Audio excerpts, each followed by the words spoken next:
So, hi guys, good morning and it's Saturday. So, ayan, day off ko today. So, ang breakfast ko lang, ayan, kasi kagabi, sinamahan ko si alaga kong bunso sa kanyang swimming class. And now, ayan, wala akong dinner. So, dumaan kami ng 7-Eleven and meron sila nito. I've tried already this one for several times, guys. So, ayan, gusto ko siya kasi yogurt, yung laman nito, and then cereals with dried fruits. So, maganda siya, and ayoko munang mag-coffee ngayon. So, nag-decide ako na ito yung aking breakfast. So, ipapakita ko sa inyo how it is. Kasi, masarap talaga siya, guys. Especially dito sa Hong Kong, meron silang mga stocks nito sa mga DS groceries. And meron din, kagabi hindi ko in-expect na meron din sila nito sa 7-Eleven. So, yun, talagang napabili ako for planning dinner ko and breakfast today. So, ayan, ito yung aking breakfast for today. Yogurt flavored drink with granola. So, ito siya, guys. Masarap siya, guys. Na-try ko na to several times. Kaya, paulit-ulit ako.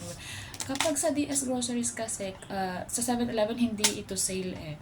Pero sa sa DS Groceries and sa 360, madami sila ng stocks nito. Pero minsan nauubusan kasi I think madami na ring naka-discover nito kasi masarap talaga siya, guys, and healthy naman kasi nga yogurt based and then granola. So ayan, ito yung kanyang ayan, covered din siya, sealed, and may cover din siya dito sa top niya. Ayan, kung saan nakalagay yung granola. So ayan, open natin. Ayan, may sariling spoon din siya. So ito. Yan. So, etong tip nito, ayan, dito natin siya gagamitin. Ganito natin siya. Ayan. Yun. O, diba? So, ayan. Ganito siya. Huwag lang maano. Para ma-open. Kasi ang hirap niyang i-open, guys, kapag ka ito ang pinul natin to open it.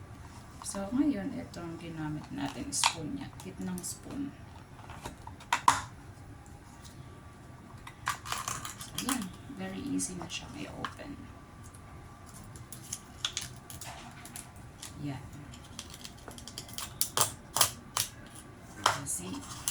Very easy.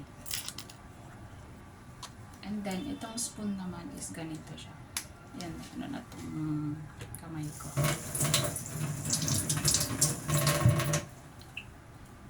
Itong spoon niya is ito. Ganito lang. O, yung ano niya, so wala na. And then, yan, ito naman yung sa granola niya. Meron siyang, ito lang natin ito. Yan. So, ayan. I-mix na lang natin sa yogurt.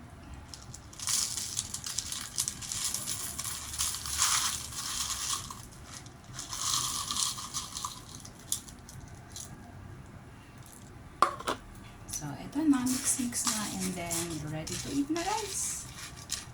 Lumalapot itong yogurt niya kapag mix na natin itong granola. So, ayan. Okay na. And it was ready to eat.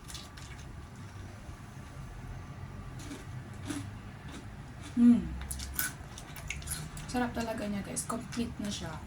Especially kapag nagmamadali kayo, breakfast man yan or lunch. And then, inom ng madaming tubig. So, yun, guys. Thank you for watching.